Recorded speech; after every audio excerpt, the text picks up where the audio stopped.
16 دی ماه 1404 میدان انقلاب.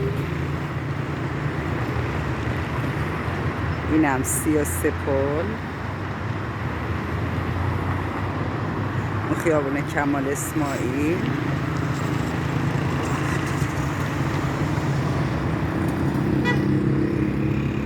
امروز هوا خوبه، آفتابی دلچسبی داره.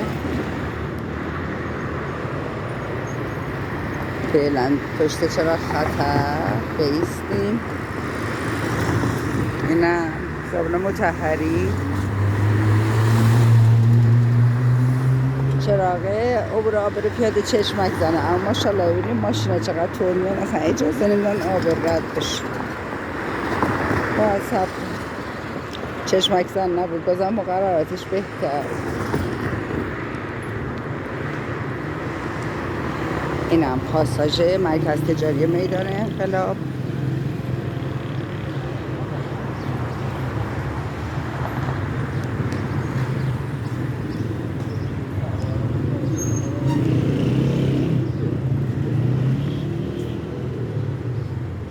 الان وارد چهارباغ میشیم، چهارباغ عباسی.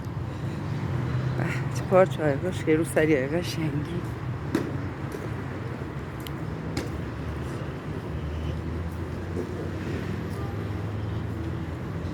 الان ساعت نزدیک به 11 فکر کنم شه 10 خورده. اینم مرکز تجاری میدان انقلاب. کت شلوار دامادیتون رو بیان اینجا بخرین. چرا مردونای خوشگل.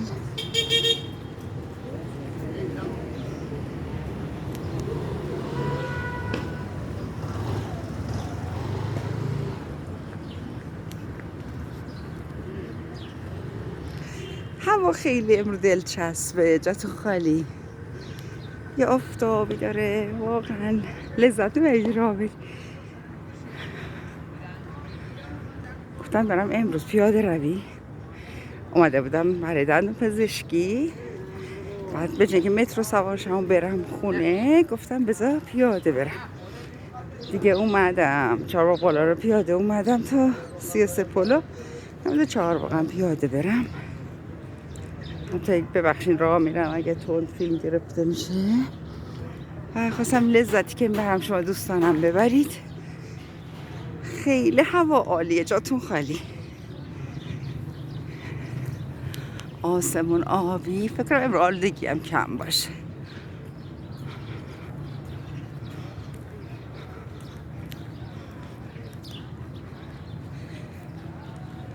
آسمون آبی.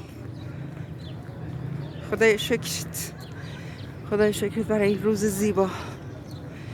انشالله که همه اون چیزی که دوست دارن بهش برسن، خوشحال باشن، بخندن، شاد باشن.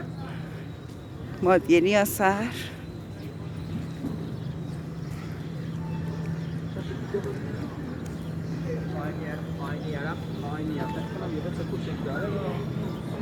خب دوستان دیگه باهاتون خداحافظی میکنم.